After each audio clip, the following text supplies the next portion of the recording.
Querido Mestre Jesus, nosso divino amigo, querido benfeitor das nossas almas, é com grande alegria, Senhor, que nos reunimos, dando início ao nosso estudo de hoje. Queremos, Mestre, externarmos a nossa mais profunda gratidão pela oportunidade bendita do aprendizado espírita. Agradecemos, Senhor, termos em nossas vidas a oportunidade de abrir estes livros e lições que nos foram enviadas do plano superior para guiar nossos passos neste mundo. Na certeza da nossa imortalidade, Senhor, queremos rogar-te que nos ampare, que nos mostre o caminho, Mestre, que nos ajude a tomarmos as melhores decisões, a fazermos as melhores escolhas, aquelas que beneficiam nossas almas. Ensina-nos, Senhor, a vivermos neste mundo, como o Senhor bem disse, sem sermos deste mundo. A vermos as oportunidades que esta vida nos oferece para o nosso crescimento espiritual. Ensina-nos, Senhor, a trilharmos o caminho do bem. Guia nossos passos, Mestre, na luz do teu amor. Nós rogamos, Senhor, que ao teu coração generoso, que permita tenhamos ao nosso lado os nossos benfeitores queridos, que nestes momentos eles possam nos envolver, nos inspirar, trazendo-nos a alegria e a paz. Inspira-nos, Senhor, para que os aprendizados permaneçam conosco, para que este conhecimento ganhe proporções em nossas vidas, para que a nossa consciência se amplie, Senhor, e o nosso discernimento seja inspirado pelo teu amor e a tua bondade. Nós agradecemos, Mestre, e pedimos que fique conosco, nos ampare, nos fortaleça e nos guarde longe de todo o mal, hoje e sempre. Que assim seja, Senhor.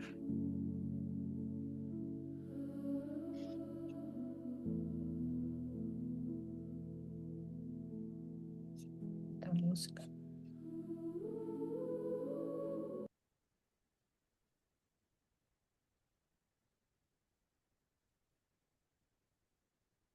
Boa noite a todos. Vamos então fazer a leitura do penúltimo capítulo do livro Pensamento e Vida. Adriana, lê pra gente, por favor.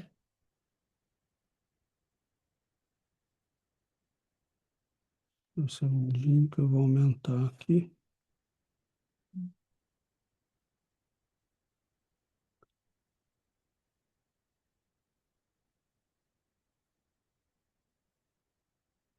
Tá vendo, Adriana, o texto? Não, Não. não.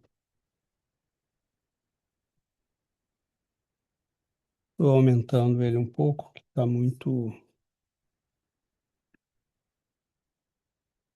pequeno.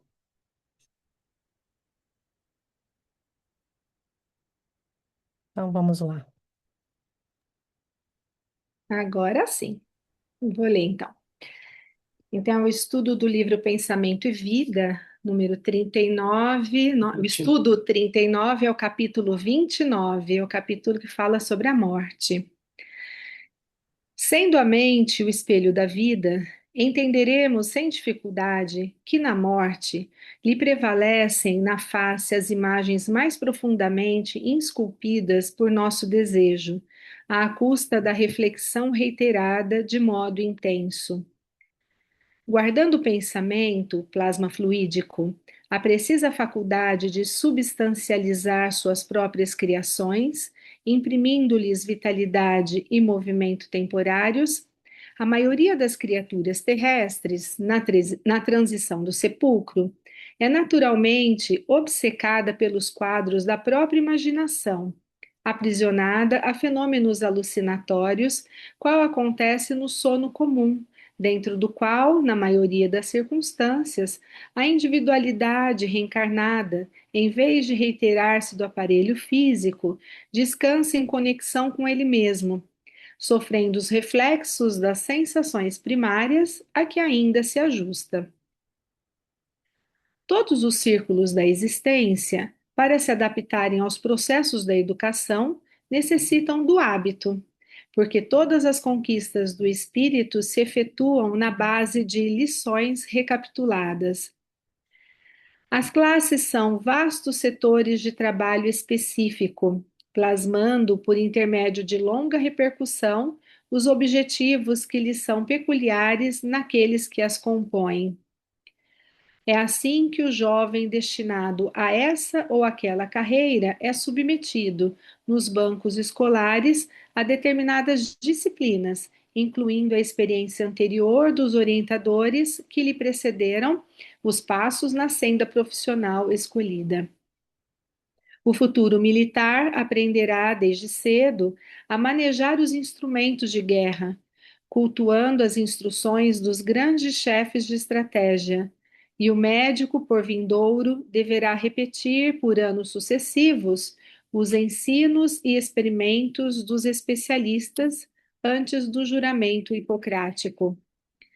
Em todas as escolas de formação, vemos professores ajustando a infância, a mocidade e a madureza aos princípios consagrados, nesse ou naquele ramo de estudo, fixando-lhes personalidade particular para determinados fins, sobre o alicerce da reflexão mental sistemática, em forma de lições persistentes e progressivas.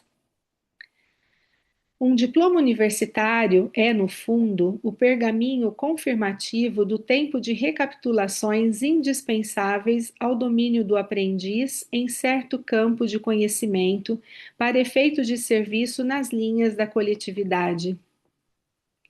Segundo o mesmo princípio, a morte nos confere a certidão das experiências repetidas a que nos adaptamos, de vez que cada espírito, mais ou menos, se transforma naquilo que imagina. É deste modo que ela, a morte, extrai a soma de nosso conteúdo mental, compelindo-nos a viver transitoriamente dentro dele. Se esse conteúdo é o bem, teremos a nossa parcela de céu, correspondente ao melhor da construção que efetuamos em nós. E se esse conteúdo é o mal, estaremos necessariamente detidos na parcela de inferno que corresponda aos males de nossa autoria, até que se extinga o inferno de purgação merecida, criado por nós mesmos na intimidade da consciência.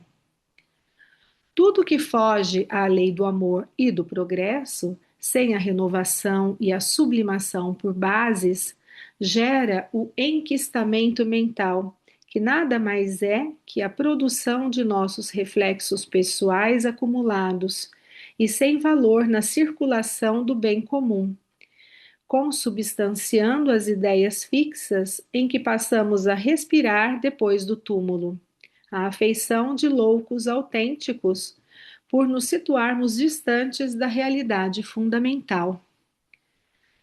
É por esta razão que morrer significa penetrar mais profundamente no mundo de nós mesmos, consumindo longo tempo em despir a túnica de nossos reflexos menos felizes, metamorfoseados em região alucinatória decorrente do nosso monodeísmo na sombra, ou transferindo-nos simplesmente de plano, melhorando o clima de nossos reflexos ajustados ao bem, avançando em degraus consequentes para novos horizontes de ascensão e de luz.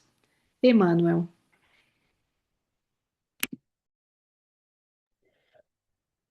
Bom, muito obrigado, Adriana. Obrigado, Giovana. Muito obrigado a todos. É, não se pode negar que a visão espírita, né, e a visão que Emmanuel nos dá é, do fenômeno da morte é algo que foge consideravelmente da visão que se tem, né, nas religiões e mesmo às vezes, né, em dizeres espíritas, falas espíritas, né, mas sobretudo se compararmos com o que se vê, né, em em outras denominações e filosofias. Nós é, é bastante complexo o que Emmanuel nos coloca, né? É como se a morte fosse uma atestação do que nós fizemos de nós mesmos, né? E é uma atestação sem mentiras, sem dourar, nem sem fazer caricaturas. Ela é realmente uma amostra, né? E assim como nós precisamos, numa vida de uma encarnação, por exemplo, ele dá o exemplo, né, dos estudantes que vão fazer seus cursos e precisam repetir, alguém que está aprendendo alguma coisa e precisa repetir. Nós estamos repetindo muitas vidas, né, para que possamos um dia, né, ter a atestação da morte, de que finalmente chegamos ao final, né, do período de escolaridade. E é muito interessante porque há também uma frase do Chico que reflete muito bem isso, né? Não é uma frase, é um comentário. Ele diz que na morte nós nos encontramos com aquilo que realmente cultivamos, né, interiormente. Então é um processo de passar a limpo a vida, né? É um processo, morrer é passar a limpo quem nós somos, o que nós cultivamos, e ele começa utilizando, né, ainda o mesmo conceito que nós estudamos no primeiro capítulo, né? Se a mente é o espelho da vida, né, entenderemos sem dificuldade que na morte ele prevalece na face as imagens mais profundamente esculpidas por nosso desejo, à custa da reflexão reiterada de modo intenso. Então, aquilo que nós plasmamos, né, ao longo da vida, aquilo que é o reflexo dos nossos desejos mais profundos, das nossas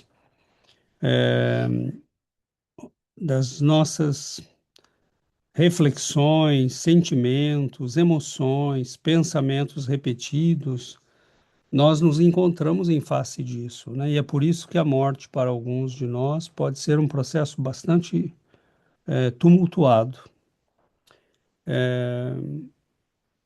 Não sei, né, vocês, mas eu imagino que para nós, por enquanto, morrer não será uma coisa muito simples nem muito fácil. Eu meço isso por certas noites de sono, né, que eu tenho uma série de sonhos que não tem o menor nexo, né, são conversas sem sentido. O que é que eu sonhei essa noite? Eu estava tentando ensinar um negócio de química para alguém e eu tentava achar a explicação que eu queria, eu sabia o que era, mas eu não conseguia.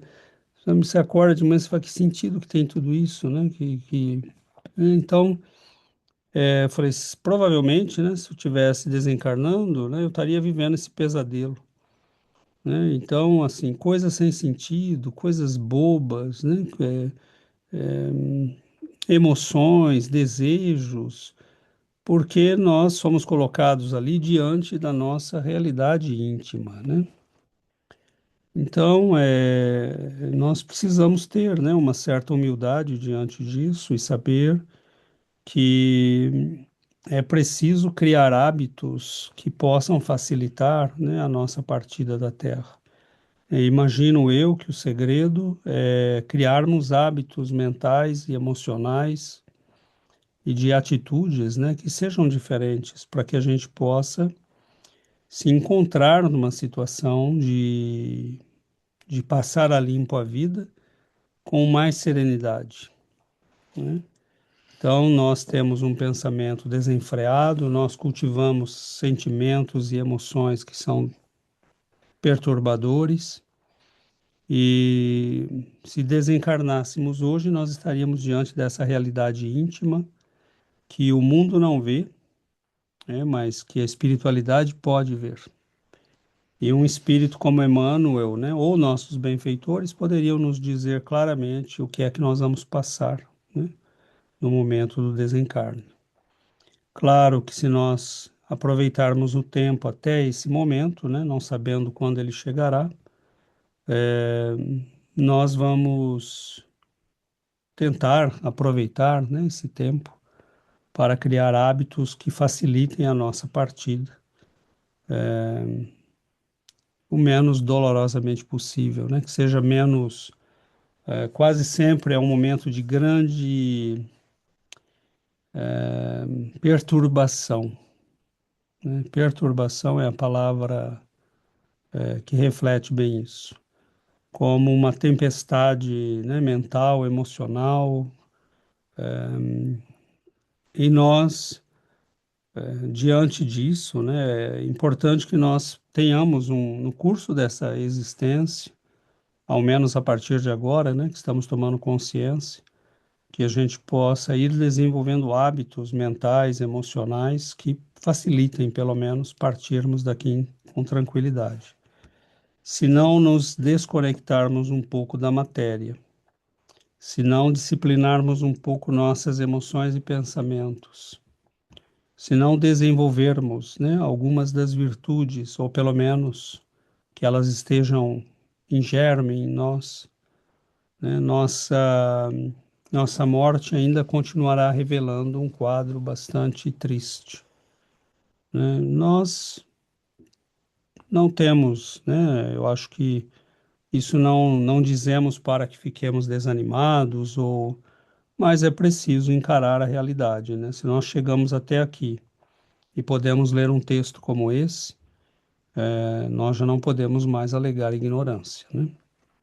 Então é trabalhar para que a gente possa fazer um pouco diferente disso.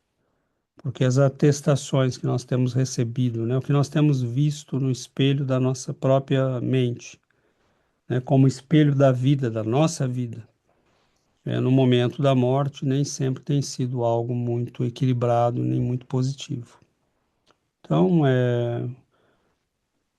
o que Emmanuel nos dá nesse texto é, mais uma vez, um, um dom precioso, né, de conhecimentos e de sabedoria. E também nos mostra o quão despreparados, né, nós temos estado e sido, e quão mal preparados nós estamos, em geral, como seres humanos, né, para os eventos mais importantes e significativos da nossa vida, né? Nascer é um, mas nascer na vida espiritual, com certeza, é outro, né? E Emmanuel diz que muitas vezes nós estamos chegando lá semelhantes a loucos, né? E o que dá para entender perfeitamente bem. Então é isso, nós passamos a palavra, abrimos a todos. Alexandre, depois Yuri. Boa noite, gente. Eu tô pensando em parar de estudar espiritismo para poder alegar ignorância lá na frente. Tem mais jeito, não. Né? Ai, ai, eu fiquei bastante, me chamou bastante atenção esse terceiro parágrafo. Tem algumas coisas que César já comentou, mas me chamou a atenção essa coisa da morte, confere a certidão de experiências repetidas, né? Achei super interessante essa analogia, que é como se ele compara como se fosse um diploma de universidade, né? Como se a morte fosse a coroação, né? Um diploma, a coroação de tudo que a gente aprendeu na vida, né? Então, Emmanuel diz que a morte revela, né? Oficialmente aquilo que a gente está construindo mentalmente ao longo dessa vida, né? Então, a morte vai só coroar e só mostrar o que realmente, qual é esse resultado acumulado, né? Aí um pouco mais para frente ele fala, né? Cada espírito se transforma naquilo que imagina. Então a gente vê que a mente cria padrões, né? Que acabam definindo o que é a nossa experiência de vida, né? Aí um pouquinho. Acho que não é isso que ele quis dizer, né? Com esse cada espírito se transforma naquilo que imagina, mas acho que essa palavra transforma me lembrou do livro Libertação, né? Que a pessoa é julgada naquele tribunal e o julgador fala, ah, você é uma loba, né? E ela se transforma, mas eu sei que não é isso que ele quis dizer, mas me lembrou isso, né? Cada espírito se transforma naquilo que imagina. E aí ele fala, né, mais para frente, a morte extrai a soma do nosso conteúdo mental. Então a gente vê, né, que a consciência fica diretamente ligada a esse mundo interior, né? E como a gente não tem mais o corpo físico, não tem essas distrações, eu acho que predomina verdadeiramente nossos pensamentos, né? Nossa, nosso psiquismo, né?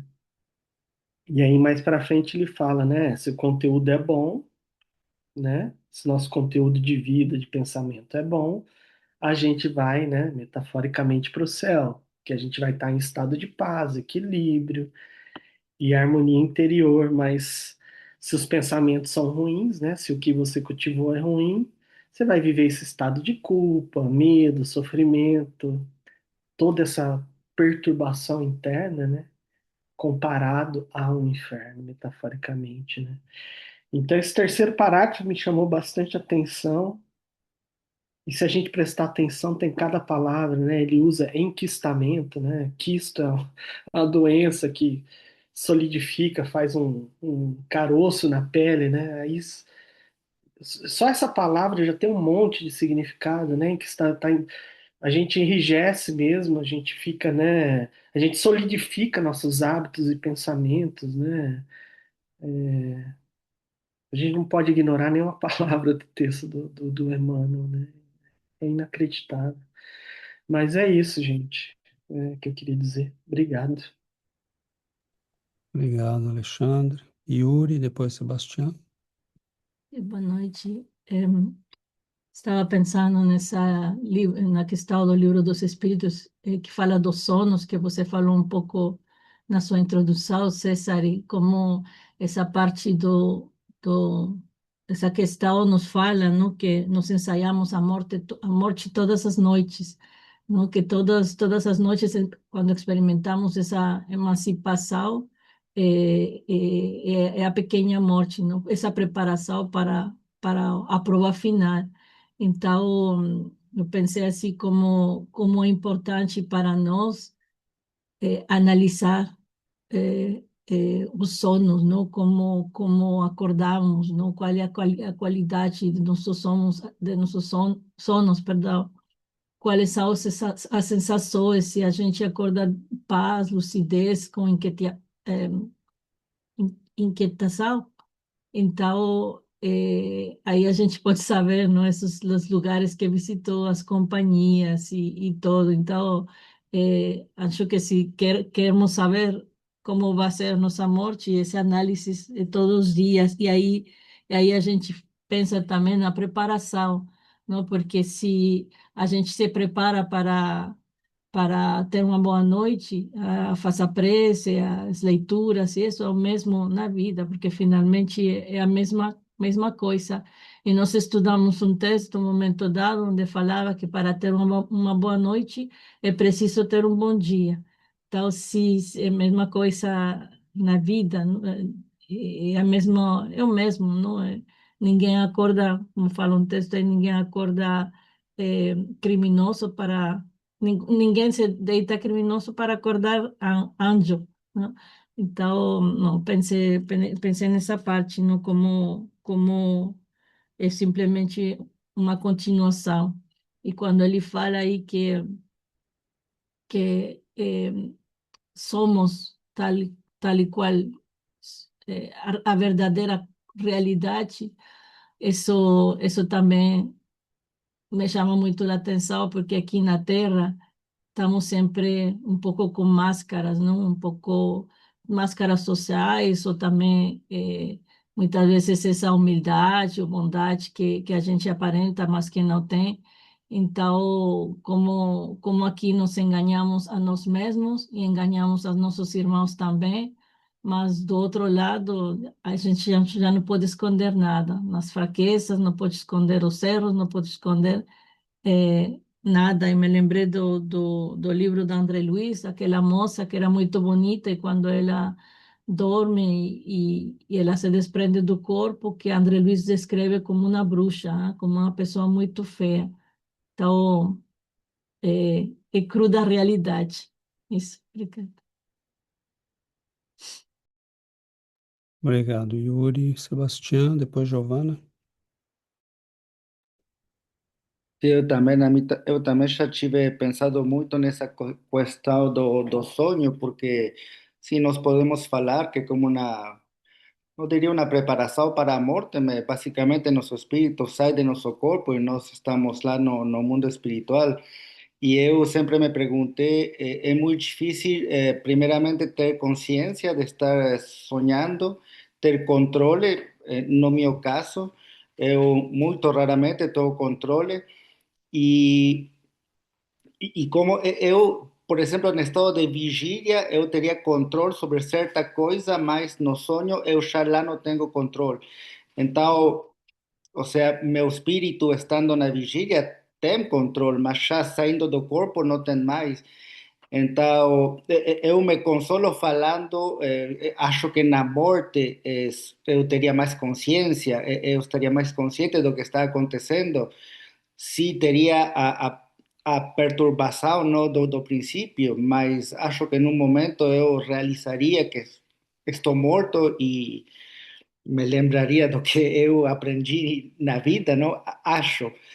E me perguntava também como os lugares como o umbral, por exemplo, porque o texto fala muito de como todo vai com a imaginação e o que nós cultivamos na vida. Então, por exemplo, eu me perguntava, um chinês pode estar no umbral, mas ele, sua cultura não existe o umbral. Então, tecnicamente, ele iria para outro lugar ruim de sua cultura.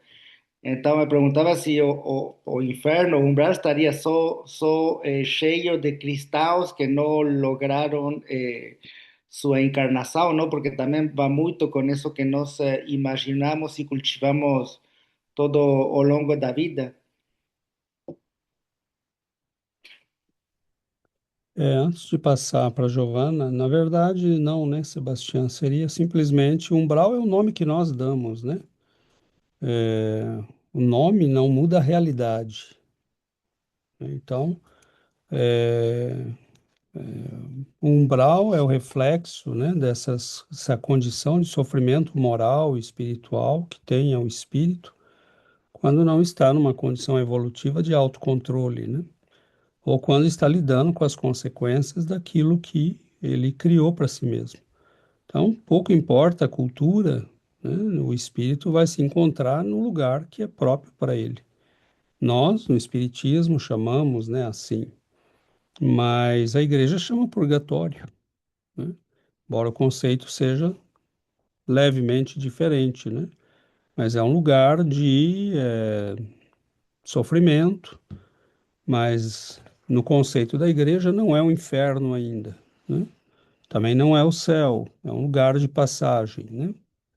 E o umbral, na verdade, é isso, né? É um lugar de passagem, é um lugar que você pode ficar ali 3 séculos ou pode ficar 3 meses, né? Depende do estado da alma. Então, não importa o nome, né?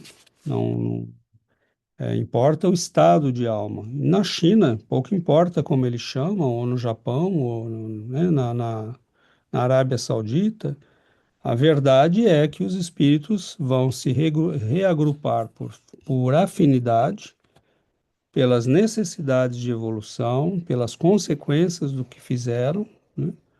Então, não é bem uma questão de lugar determinado, né? Nem de nome, né? É uma questão de realidade.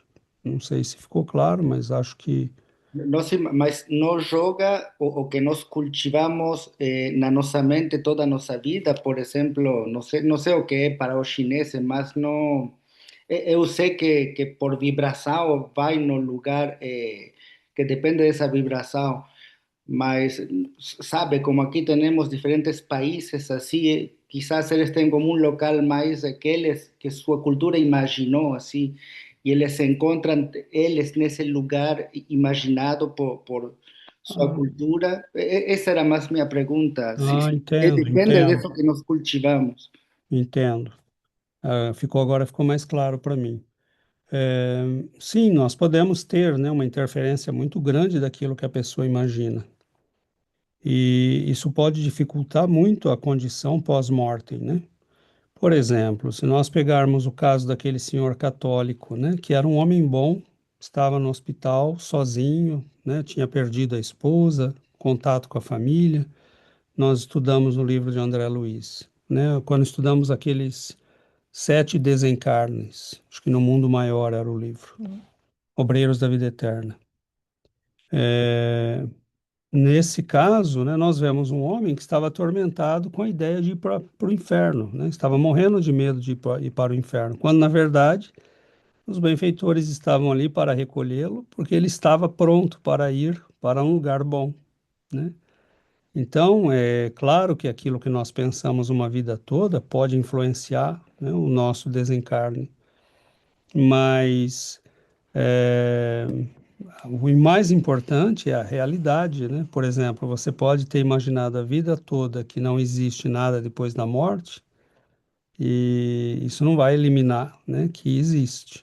Você pode ter imaginado a vida toda que porque você frequentou a igreja você vai para o céu, mas você foi uma pessoa hipócrita, né, roubou as pessoas e, né, você pode imaginar que vai para o céu, mas você não vai, né, porque a realidade vai se apresentar diante de você. Então, claro que aquilo que nós pensamos e imaginamos pode ter uma influência, né, no processo. Mas o que vai determinar realmente a nossa realidade, né, é aquilo que nós realmente somos, é a nossa vibração, é o nosso estado espiritual. E, aliás, né, não tem como mudar isso, né? Então você pode ser uma pessoa que aparentemente, né, nós podemos ser considerados boas pessoas, né, pelas pessoas e até nos considerarmos alguém bom, mas o que Emmanuel está dizendo aí é a morte que vai decidir, né? Quem você realmente foi, qual é o atestado, né? O que você realmente cultivou toda uma vida, em termos de emoção, de sentimento, né? Então, é isso que determina, né? Agora, claro que ideias que nós temos, coisas que nós cultivamos uma vida inteira, por exemplo, um católico, né? Ou um protestante, ele desencarna com uma ideia muito embutida, né? Muito forte de céu, inferno. Aqueles que acreditam que vão dormir, né? A Aqueles que gente leu vão. os livros, né, de André Luiz que ficam dormindo, né? E porque acreditam que depois da morte vão dormir, né? Porque funciona como um tipo de hipnose, né? Funciona como um tipo de hipnose.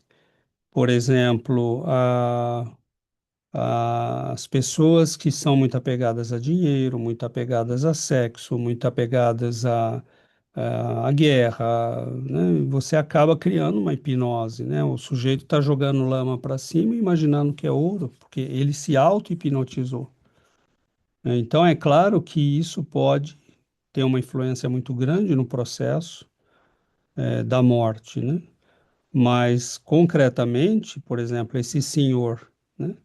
Ele vai ser tirado do corpo, vai ser levado para uma entidade, uma casa espiritual, né? Aos poucos ele vai ganhar consciência, porque essencialmente ele é alguém bom.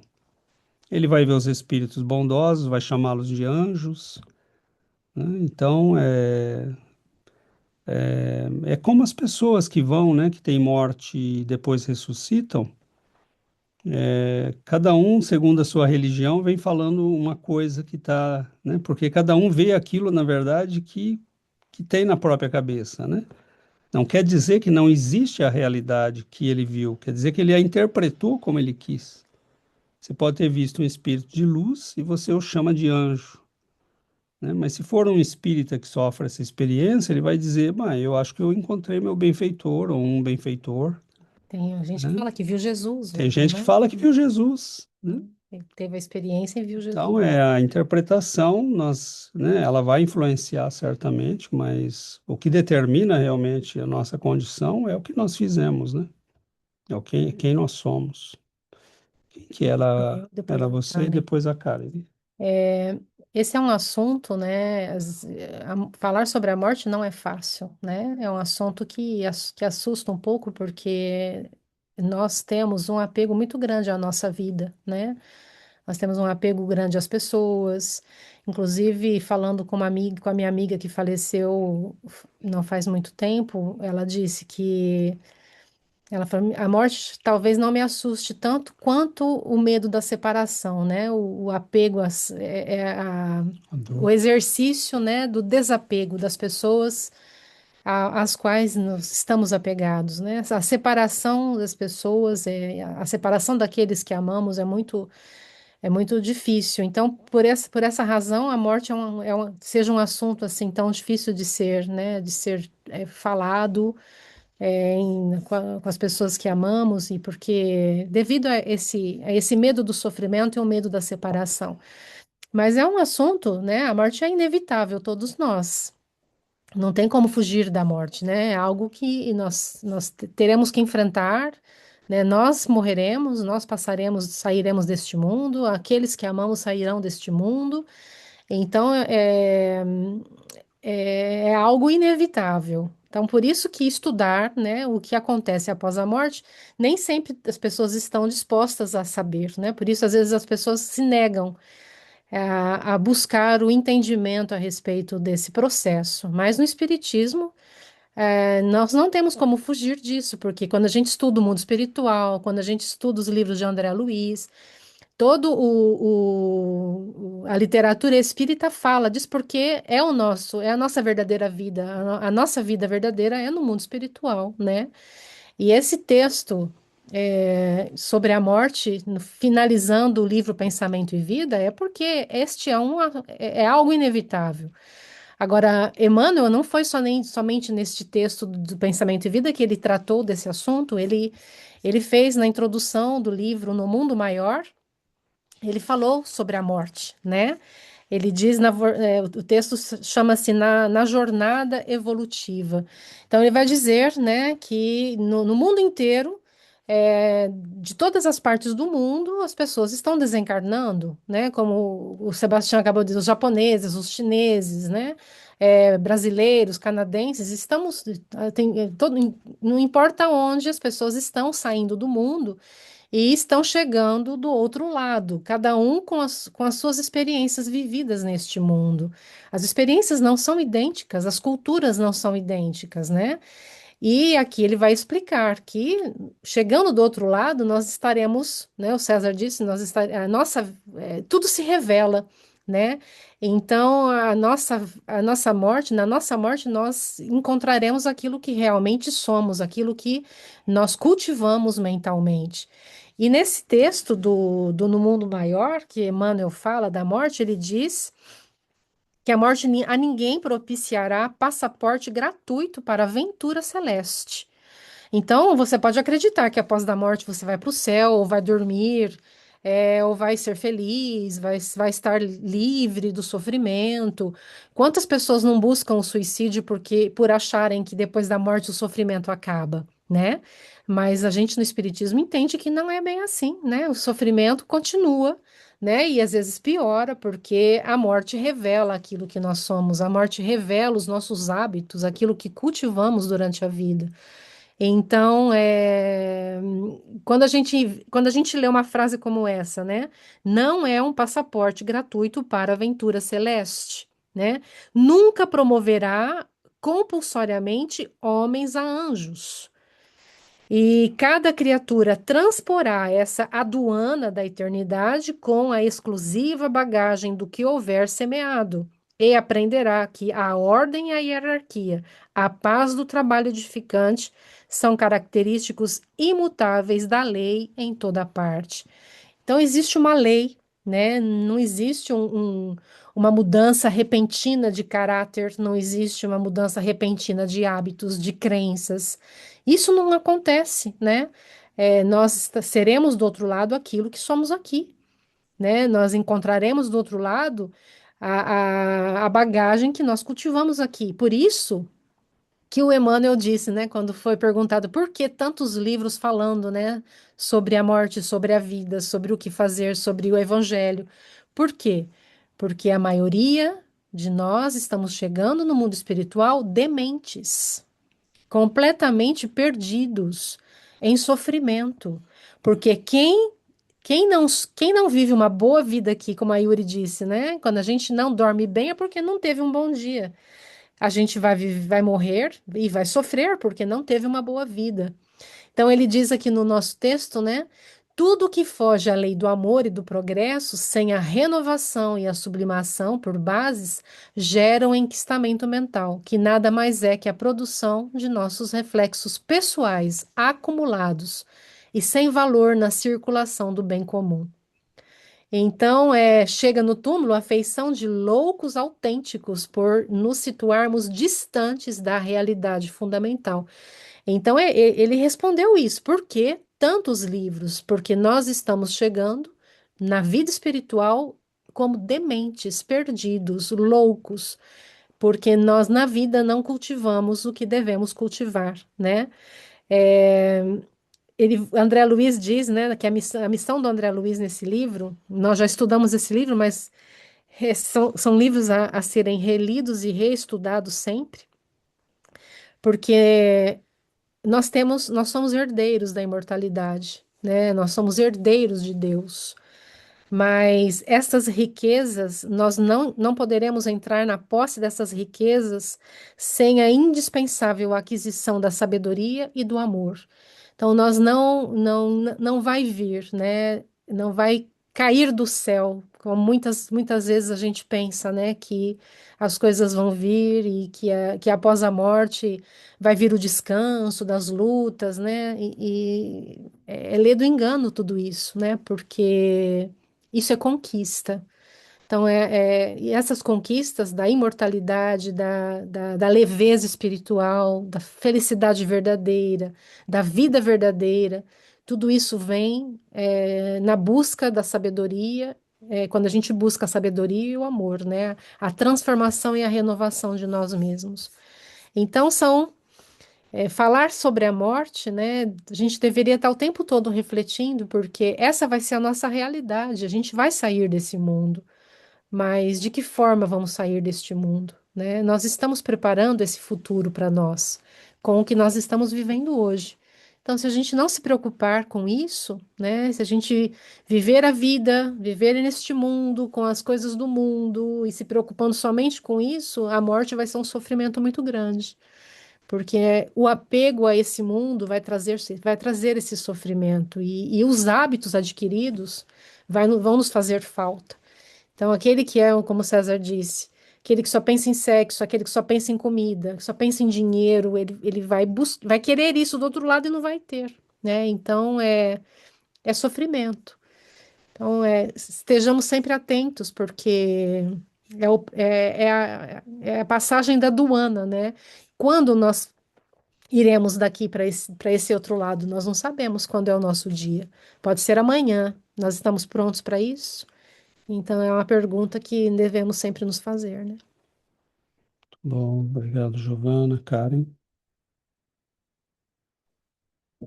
Hola, buenas noches.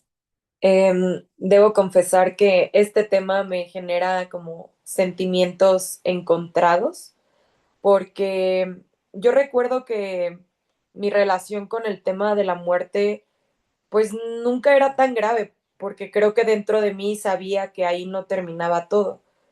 Incluso había momentos cuando era más joven que yo decía, si me muero hoy, estoy tranquila porque siento que he vivido, que he disfrutado, que he aprendido. Eso obviamente lo decía hace algunos años, pero ahora cada vez que estudio más, el espiritismo me genera un poco de miedo por todos los casos que hemos visto de todo lo que pasa del otro lado, de cómo a pesar de que algunos hermanos son espíritas y estudian, aún así llegan al mundo espiritual con muchas complicaciones, con muchas situaciones difíciles y, y digo, ay, a veces pienso, estoy tranquila porque sé que existe el mundo espiritual, porque sé que me voy a volver a encontrar con mis seres queridos, porque sé que existen benefactores que nos auxilian, pero eso no quita que me dé miedo de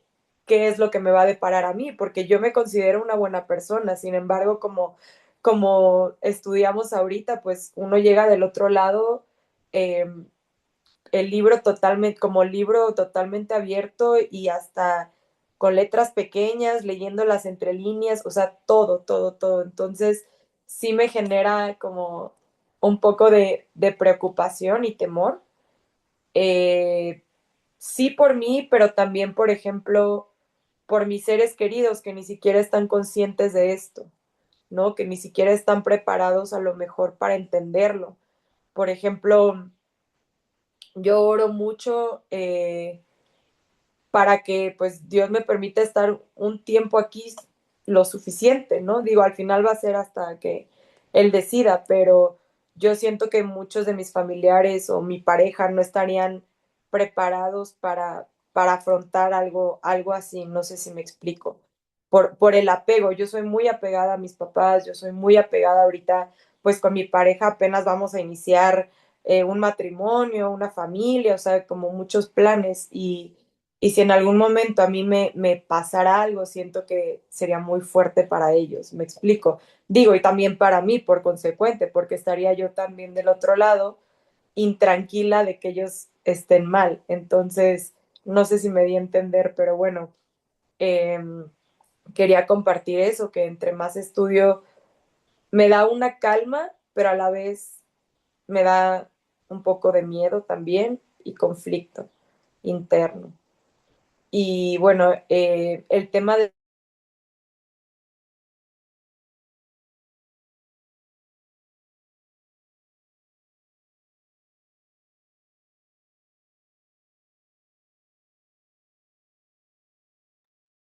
vacaciones, tengo sueños bien difíciles, sueños muy fuertes. Recientemente tuve un sueño donde yo estaba aquí en mi apartamento y yo desperté y estaba toda mi casa llena de hermanos de exconvictos en situaciones de calle y ellos entraban y agarraban mi ropa y agarraban mis cosas y yo como que no entendía qué estaba pasando y ellos eran como pues aquí vivimos y me preocupé mucho porque dije, ¿será que es real? O sea, que esos hermanos están aquí ahorita viviendo conmigo o solo fue un sueño de que a lo mejor yo conviví con ellos, como que dije, ay, si muero y despierto, ¿dónde voy a estar, no? Entonces, como es difícil, como decían, es un tema un poco complicado, creo que por eso, pues por eso lo hemos estudiado en tantas ocasiones. Afortunadamente el espiritismo lo explica de una manera muy transparente. No te lo endulza, sino que te explica la realidad como es. Y pues bueno, solo queda seguirme preparando porque definitivamente no estoy lista todavía.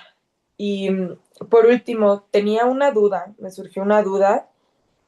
Aquí en México, no sé, bueno, en varios países, hay mucho mm, como mucha creencia y mucha, como alaban mucho a la Santa Muerte.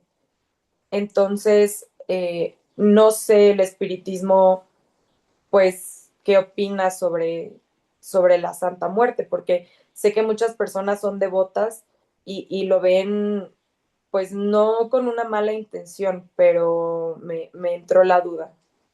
Era eso. Gracias. A dúvida dela, não entendi. Oi, Karen. Eu acho que isso é uma questão que vem, né, cultural e que vem de bases eu não conheço, né, profundamente quais são os elementos desse culto, né? Mas imagino que seja uma mistura, né, de coisas que provém da cultura local, né, anterior ao catolicismo, misturadas com o catolicismo, E não acho que isso tenha alguma importância muito relevante, não. É, concretamente, né, como você bem destacou, o que acontece é o que nós fazemos da nossa vida, né?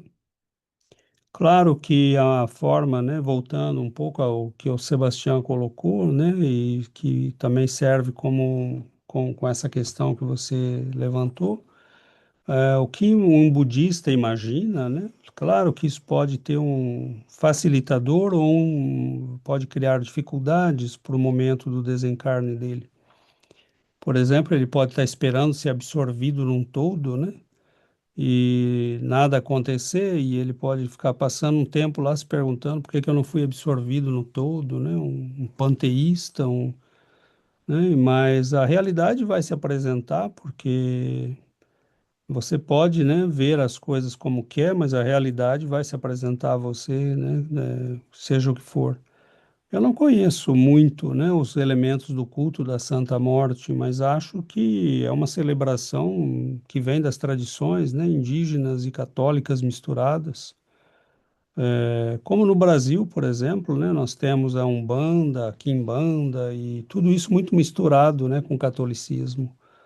Então, as celebrações, né, que você vai celebrar santos da Igreja Católica, mas que os escravos, na verdade, Nossa Senhora, eles imaginavam Iemanjá, o demônio, eles imaginavam Exu, né? Então eles faziam a correspondência, mas não acho que isso seja muito relevante, não, em termos do desencarne.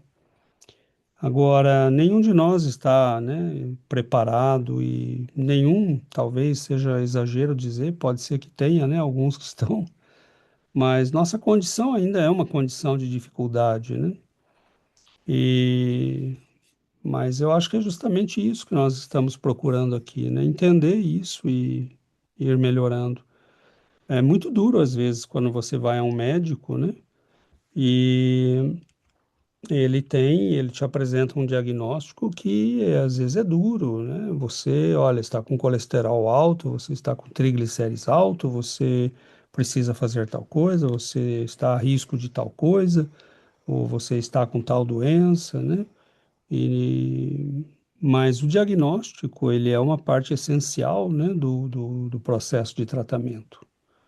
Se você não tiver o diagnóstico, né, esse choque da realidade, você não tem como, você pode continuar se iludindo. Então, a morte é um pouco esse momento, né, em que você é colocado diante do diagnóstico que te diz, olha, isso aqui é a realidade, né? Agora acorda, né, continue tentando dormir, mas você vai ter que viver com a realidade, né? E quanto mais cedo nós nos acostumarmos a essa ideia, né, mais rapidamente nós vamos criar as condições para desencarnar em paz, né, minimamente em paz. Cezinha? Boa noite. É um tema assim, eu tenho um olhar um pouco diferente, talvez porque eu venho de uma família que minha mãe morreu quando eu praticamente nasci, e a gente passou por uma experiência de morte muito drástica quando eu era pequeno, família espírita depois também. É, eu penso assim, né? O Chico, o André Luiz fala da experiência dele, vida e morte que aconteceu. O próprio Emmanuel, que está trazendo todo esse texto, ele foi o Públio, né? Que não tinha, que foi contra Cristo, teve as jornadas dele de corpo em corpo, né? E corpo em corpo significa nascer, morrer. E hoje a gente está aqui, né? Estudando Emmanuel, estudando o André Luiz. Eles são todos seres, né? Irmãos espirituais que vivenciaram talvez muito desses medos que a gente fala da morte, e hoje eles estão nos preparando. Por exemplo, se eu amanhã eu morrer e eu for parar no umbral, eu sei que tem uma diferença de eu ir para o umbral agora do que na outra vida. Porque esse próprio livro fala pensamento e vida, né? Então, assim, o conhecimento que a gente carrega durante essa vida, o nosso pensamento vai com a gente. Então, assim, eu não acho que a gente vai morrer e chegar do outro lado e não lembrar do Espiritismo, e não lembrar de Jesus, e não lembrar de todos esses textos. Pode ser que a gente passe por uma jornada mais difícil, mas naquele momento vai ser como aqui no momento difícil de vida, assim. A gente às vezes está numa situação difícil de família. O que que a gente faz? A gente senta, a gente ora, a gente já pede auxílio. Às vezes o auxílio demora meses, às vezes demora anos, mas a gente não perde a fé.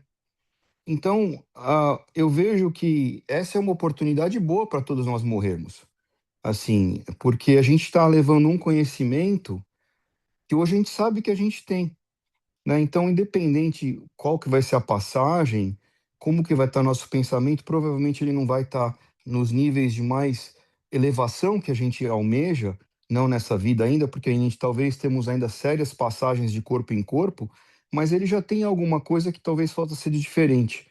Então, eu penso, eu não tenho um lado falando otimismo sobre a morte, mas eu não tenho um lado de medo e contra a morte. Eu acho que a morte, como ele coloca ali no final, né? Ele coloca no final do texto dele duas situações, sendo que uma outra situação também as pessoas poderiam chegar em planos maiores. E tudo isso, para mim, se conecta no começo, no título do livro, que é Pensamento e Vida.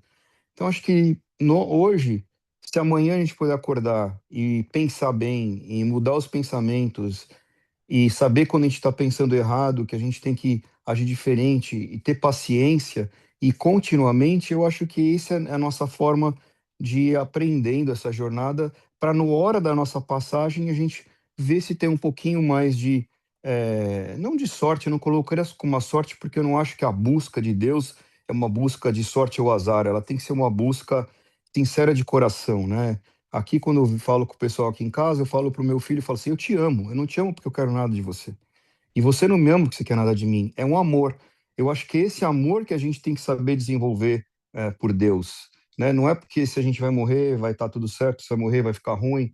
Não, é o amor, né? E o estudo que a gente tem, ele simplesmente nos fortalece em algo que eu acho extremamente importante, que é a fé, para a gente poder lidar com as adversidades da vida e essas dificuldades, porque são elas que realmente estão fazendo a nossa transformação como espírito. Então eu vejo esse tema assim de um jeito assim um pouco mais morno do que muitos anos atrás, né? Com todo o respeito pelo devido tema, mas também com uma preocupação assim de realmente de viver e tentar trazer mais da vida do não só do espiritismo, do evangelho em si, para o dia a dia, para as práticas do dia a dia, para conseguir resolver situações de uma forma diferente do que resolvia anteriormente, eliminar coisas simples da vida, né? Por exemplo, antigamente existia julgamentos para tais situações na vida ou tais pessoas. Agora, às vezes eu faço a pergunta: será que realmente vale a pena eu entrar lá com esse pensamento? Como que um ser mais elevado pensaria aqui, né? Então, eu tenho tentado olhar por esse ângulo, porque realmente eu vejo que a gente está construindo a nossa morte, dia a dia. E tudo, pelo que eu entendo, tá associado com o nosso pensamento. Então, é isso que eu queria de comentar. Obrigado. Obrigado, Cezinha. Eu acho que nós não temos, né? Nosso foco não é de desenvolver medo, né? É de ter consciência, né, da realidade das coisas. E essa consciência é que nos leva, né, justamente a desenvolver um tipo de vida que nos dê um tipo de desencarne que seja menos traumático, né? O problema maior que eu vejo aqui é o que Emmanuel diz, né? Por exemplo, oi? Eles estão vendo o quê? Estão vendo isso daí? Estão vendo o texto, não estão? Então, o que Emmanuel diz, né? É por esta razão que morrer significa penetrar mais profundamente no mundo de nós mesmos, consumindo longo tempo em despir a túnica de nossos reflexos menos felizes, metamorfoseados em região alucinatória decorrente do nosso monoideísmo na sombra. Então, a atenção aqui que Emmanuel nos faz ficar atentos é o cultivo desses padrões, né, que, como o Alexandre lembrou da palavra, né, que se enquistam na gente, né, que viram tumores, calombos, né, calos mentais, morais, que nos levam a viver uma situação de desencarne, de sofrimento, né? Então Mas o nós, César, ali ele fala também ou depois. Ele dá duas Ou situações. Ele passamos. dá uma outra situação, por isso que eu sim, estou falando do livro sim, Pensamento e Vida. claro, Aqui eu entendo exatamente que é o que as pessoas estão carregando do pensamento. Eu acredito que nessa frase, uma pessoa que a vida inteira pode ser espírita, mas dedicou ao álcool continuamente e caiu nos vícios e no trabalho continuava agindo de formas erradas. Ele pode ser espírita, ele pode ser qualquer religião, mas ele está cultivando pensamentos e ações que estão moldando ele. Diferente de pessoas que estão num trabalho buscando a transformação do dia a dia e sofrem por isso também. Então, é por isso que eu ali, nessa fase, ele coloca ou e ele dá uma outra situação também ali, né? Então, ali eu vi dois pontos. Tem o negativo e também tem um outro ponto do pensamento, quando o pensamento pode te levar à transformação, tá? sem dúvida, né? E o nosso propósito é justamente esse, né? Qual que é o propósito do nosso estudo? É que nós possamos, né, viver uma vida que nos dê, né, a garantia de que nós estaremos ao menos na condição daquele que lutou, né? Daquele que fez um esforço. É por isso que eu disse, né, nenhum de nós está preparado, né? Nós vamos ter que enfrentar, o meu único ponto aqui de ressalva é que nós temos que tomar cuidado, né, com o monoideísmo, com essas fixações mentais em desejos, em padrões, né, uma pessoa que passa uma vida toda preocupada com dinheiro. Você pode ir ao centro, né, mas a tua aflição da vida é o dinheiro. Claro que o dinheiro é importante no mundo em que nós estamos. Claro que trabalhar é importante. Claro que pagar as contas é importante. Claro que dar conforto à família. Todos nós pensamos isso, né? Mas eu, pessoalmente, tenho uma pessoa na minha família que, para quem isso é a única coisa. Né? E não que ele não conheça espiritismo, ele conhece, mas isso é a única coisa da vida dele. Né? Realmente a essência, o centro da vida dele. Né? Diferente da nossa condição, por exemplo, que não somos melhores que ninguém, mas nós já entendemos que dinheiro faz parte da vida, é bom ter, né? Você tem que trabalhar para pagar suas contas, né? Mas essa não é o objetivo central da vida, né? Então, as nossas fixações, por exemplo, uma pessoa que tem, né? Recentemente conversamos com uma pessoa que nos confessava, né, suas lutas com o sexo. E essa pessoa está lutando, né? Está trabalhando, está tentando, está se esforçando. Né, é perfeito? Não, né? Está lutando, está tentando fazer o que é certo, está tentando melhorar e vive essas lutas, né? Então, é claro que nós, o simples fato de estarmos nos esforçando já nos dá uma condição de desencarne melhor, porque toda aquela turbulência que o desencarne pode provocar em nós, nós já teremos o hábito da luta, da disciplina, né, e do posicionamento mental para reagir a isso. Então, é claro que isso é algo, né, que, por exemplo, né, não, a morte, né, um dia será uma coisa suave e tranquila para nós, mas por hora é uma luta, porque é justamente essa mistura, né, de coisas boas, coisas ruins. Você pode ter pequenas, né, fixações que se acumularam ao longo de uma vida e, e você tentou trabalhá-las, né, já diminuiu o impacto delas, mas ainda existe. Então, aos poucos, né, por exemplo, nós vemos aquele jovem, né, que nós estudamos a, Aquele livro Retornaram no Contando. Retornaram Contando, né? Tem um caso muito bacana, né? Que é um jovenzinho que ele desencarna muito jovem, ele estava namorando, ele queria casar, queria ter filhos, e ele provavelmente desencarna sem ter vivenciado a experiência, né? Da realização sexual, do afeto. né? E ele escreve através do Chico, fala, ó, esse negócio aqui tá difícil, não tá fácil não, porque esse negócio de segurar na mãozinha, né, e não sentir nada, ele fala, eu não consigo não, né? E aqui onde eu tô meio que passando vergonha, né? Então, assim, veja, né? Agora, ele foi para o inferno por causa disso?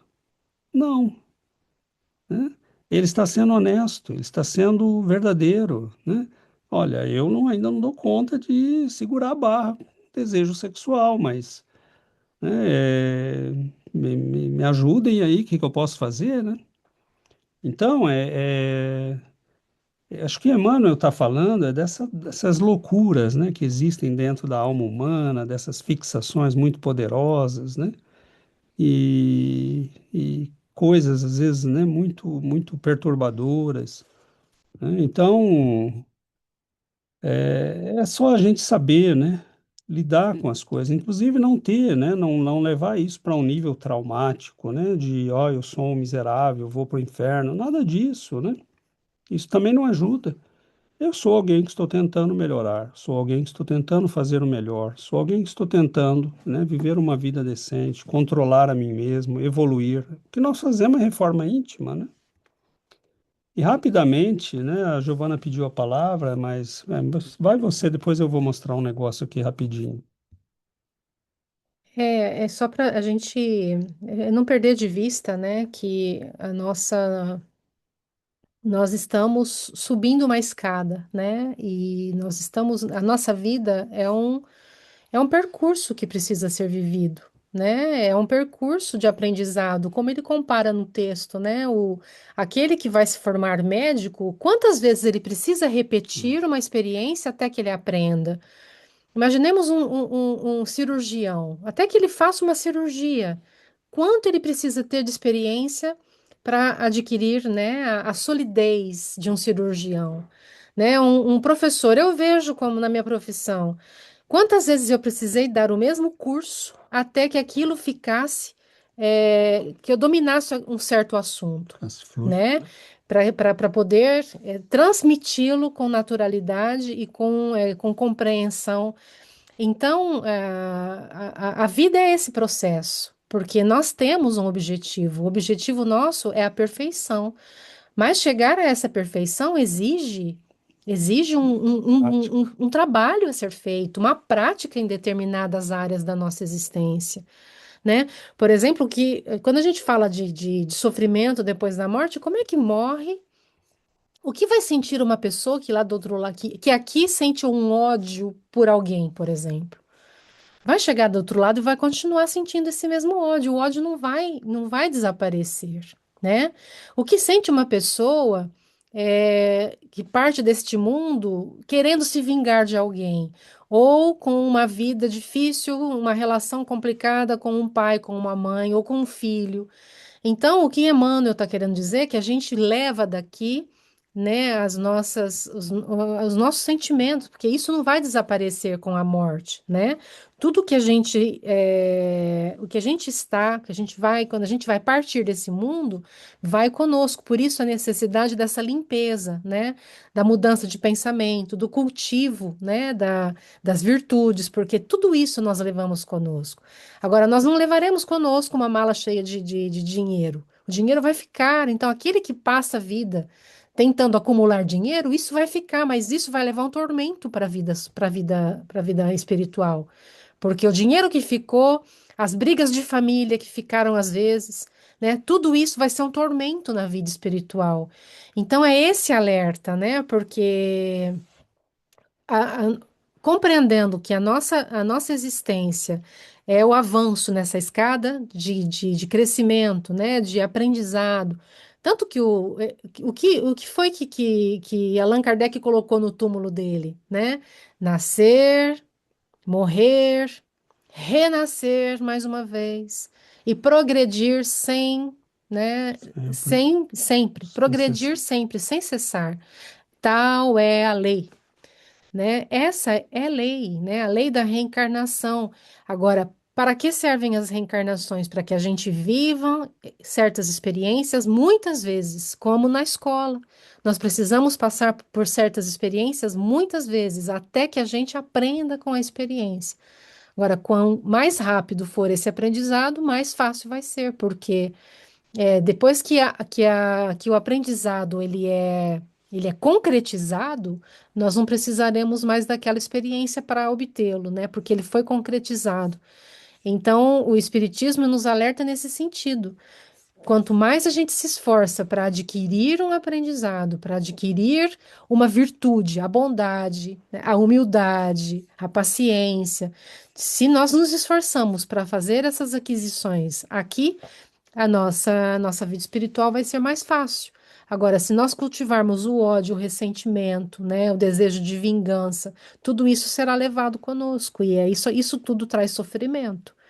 Então, por isso que essa advertência, né, que as pessoas, nós muitos estão partindo desse mundo e chegando do outro lado em profundo sofrimento. Quantas vezes nós já recebemos em reunião mediúnica, às vezes, padres, antigos padres, que estão no mundo espiritual revoltados, porque eles achavam que chegando lá, tendo sido padres aqui, né, trabalhado na religião, feito, que chegariam lá do outro lado, de uma forma diferente. Tanto que o livro Libertação, ele é escrito baseado numa história como essa, de um papa que se revoltou porque ele não foi recebido como ele esperava ser recebido. Então, a ideia que se faz da morte é muito errônea, né? Por quem não estuda e não tem o conhecimento que nós temos.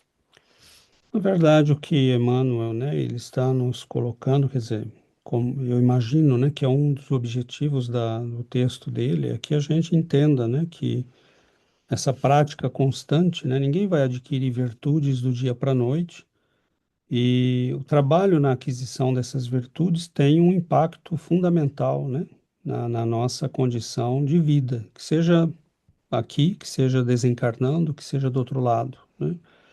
Então, essa preparação íntima que nós devemos ter, né, de realmente vivermos internamente aquilo que sabemos. É esse grande objetivo que nós devemos carregar, né? Para dar um exemplo, né, de um desencarne, porque nós vemos a doutrina espírita nos narrando muitos, né, desencarnes e nós percebemos, né, nesses desencarnes, você pode ter situações as mais diferentes. Cada pessoa morre de um jeito, né? Como cada pessoa vive de um jeito, né? Então, não sei se vocês, acho que vocês estão vendo o texto, né? E aqui, sacerdote, Emmanuel, né? Descrevendo um desencarne dele quando ele foi sacerdote católico no século XIX no Brasil. Minha agonia não foi prolongada, apesar da moléstia física que me prostrou o organismo combalido na luta por muitos dias. Sacerdote católico que fui em minha última derradeira existência, tive a felicidade de conservar integérrimos os meus sentimentos de fé, até o supremo minuto. A princípio experimentei a paralisia parcial dos meus órgãos, que se sentiam avassalados por uma onda de frio, e os meus padecimentos corporais localizavam-se em diversos pontos orgânicos, recrudescendo assustadoramente. Afigurava-se-me que todas as glândulas mormêntias sudoríferas trabalhavam com excesso para eliminar algo de intoxicante e destruidor que se apossava dos meus centros de força. Por mais que você seja, né, uma pessoa de fé e espírita convicto, o corpo físico luta para permanecer vivo, né? Minha vontade dominadora enviava as suas últimas mensagens ao sistema nervoso e à fé. Nesses martirizantes segundos, constituiu para mim uma alavanca prodigiosa de amparo e controle. Vejamos bem. Sentia que todas as minhas vísceras, todos os meus nervos desenvolviam uma atividade exortante para que não se apagasse a derradeira centelha de vida que os mantinha coesos, evitando assim a fuga da minha alma. Notei, porém, que uma nuvem esbranquiçada ia se formando ao meu lado. justaposta ao meu corpo. E quando orava, infinitésimos átomos luminosos, Quando orava fervorosamente, via aumentar-se com fragmentos da mesma matéria fluídica que me era desconhecida e que se me afigurava compostas de infinitésimos átomos luminosos, distendendo-se aqueles fragmentos fantásticos que os meus olhos divisavam estupefatos, sem poder articular mais um vocábulo. Sentindo a glote coberta de intumescências, experimentei-me na posse de uma visão e audição extraordinárias, como se me encontrasse dentro de outra vida, perdurando esse estado com intermitências. Senti, porém, que se passava em mim algo superordinário. Uma sensação intraduzível de sofrimento me subjugava. Todavia, simultaneamente, afigurava-se-me que muitas mãos pousavam sobre a minha epiderme, como se me submetessem a operações mesméricas. Adormeci uma noite sem visões e sem sonhos. Passada, porém, uma fração de tempo que não me é possível precisar, acordei-me sobre um leito alvíssimo, como se fora obrigado a repousar em uma cama higiênica de hospital. Rajadas de ar puro, sutilíssimo, inundavam o meu aposento, onde eu experimentava um inexprimível bem-estar. Curado? Como se opera o milagre? Sentia-me restabelecido com a minha saúde integral, com serenidade invejável, aliada a uma ótima disposição para a vida e para a atividade. Onde estariam os meus familiares que não se abeiravam do meu leito para me felicitar pela obtenção de tão preciosa dádiva divina? Você acreditava ainda vivo. Chamei-os nominalmente, empolgado pelo júbilo que fazia vibrar todas as fibras de minha alma. Eis que me se apresentou alguém, trajado como se fosse um médico vulgar, e aconselhou-me repouso absoluto e absoluta serenidade de ânimo. Inquiriu sobre os seus miraculosos processos de tratamento. Todavia, o interpelado, alçando a destra para o alto, respondeu com paciência e brandura: Tende calma. Não estais sendo tratado segundo a nosologia clássica. Prescreveu-me conselhos morais e salutares advertências. Aí permaneci ainda por algum tempo e tive oportunidade de notar com admiração justificável a atuação da minha vontade sobre todos os elementos que me cercavam. Recordo-me firmemente do meu crucifixo de prata pendido constantemente sobre a minha cabeceira, e eis que no local de minha preferência, atendendo ao meu desejo veemente, apareceu-me esse objeto de estima. Tomei-o, admirado, em minhas mãos, apalpando-lhe os contornos e inquirindo se não era vítima de um fenômeno alucinatório. E como inúmeros fatos semelhantes ocorreram, eles me obrigavam a meditar sobre a influência do meu pensamento nos fluidos e matérias circunstantes. Pouco a pouco, entidades zelosas e protetoras encaminharam-me para o conhecimento do meu próprio eu no pós-mortem, até que cheguei a compreender esta transformação da existência corporal como uma bênção divina. Pude então gozar de afetos ilibados que jamais deixara sob o pó do esquecimento, revendo seres bem-amados e almas queridas.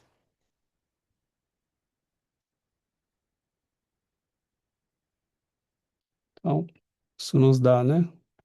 Que testemunho, né?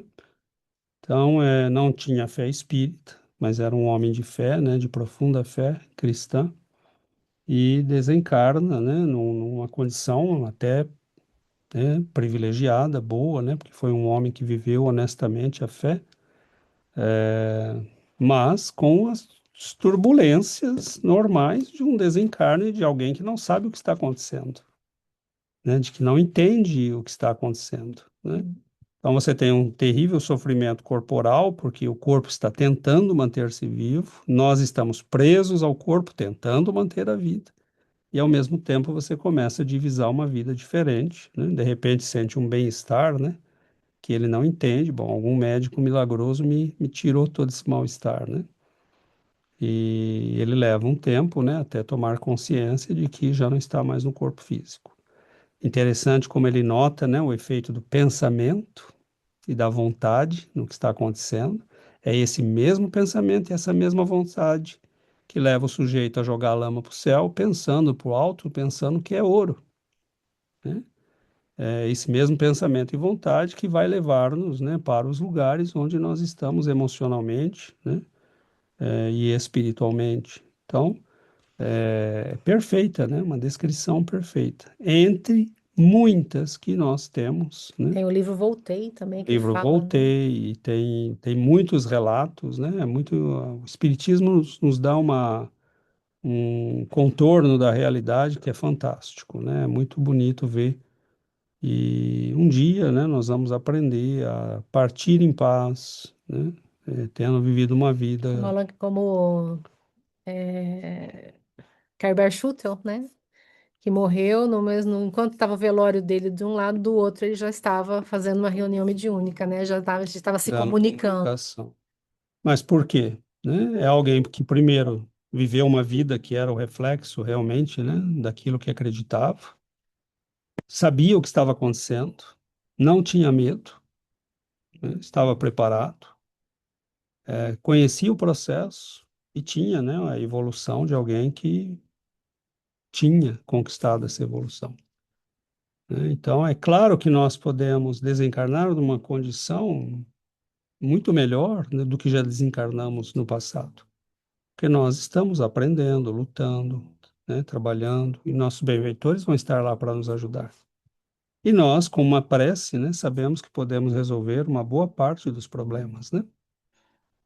Como o irmão Jacob, por exemplo, lembra, né, no desencarne dele. Ele diz que entra naquele momento de turbulência, começa a ver, né, essa nuvem esbranquiçada que Emmanuel descreve, e, e aí ele se lembra, né? Ele se agonia, fica com medo, mas aí ele se lembra de orar, né? E nesse momento ele começa a se sentir mais calmo, mais tranquilo, né? Então todo dia, né? Todo dia é um treino. E eu não diria para a morte, todo dia é um treino para a vida, né? Para a Não vida existe a verdadeira. morte, não. Porque não existe morte, né? É deixar uma roupa. É a morte do corpo. Muito bom, amigos. Acho que o nosso tempo finalizou, né? E vamos então fazer a nossa prece final.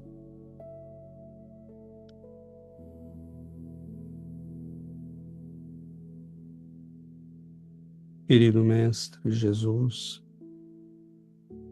queridos benfeitores, a quem rogamos a bênção da luz, da paz, do entendimento, a quem rogamos a bênção de novas energias, para que possamos viver, trabalhar e aprender. Para que possamos, Senhor, evitar as ilusões perigosas. Para que possamos, Senhor, ouvir com mais atenção a voz daqueles que nos amam e nos orientam. Pedimos, Senhor, que abençoe nossas vidas, nossos lares, que nossos benfeitores possam envolver estes irmãos que vêm em busca de socorro, que precisam de amparo, que se beneficiam, assim como nós, da beleza destes textos e desta sabedoria. Que nós possamos, Senhor, entender que vossa misericórdia e vosso amor respondem sempre. Se sabemos expressar nossas necessidades sob a voz da honestidade e da humildade de reconhecermos nossa condição. Que o Senhor nos abençoe, nos ampare, que nós possamos viver também com a alegria de conhecermos o caminho, de termos o mapa. Dá-nos, Senhor, a força de caminhar e de realizar em nosso mundo interior as conquistas silenciosas, invisíveis ao mundo, aquelas das lutas íntimas, da conquista de nós mesmos. Que o Senhor nos fortaleça, nos abençoe e nos ampare, hoje e sempre. Que assim seja, Mestre.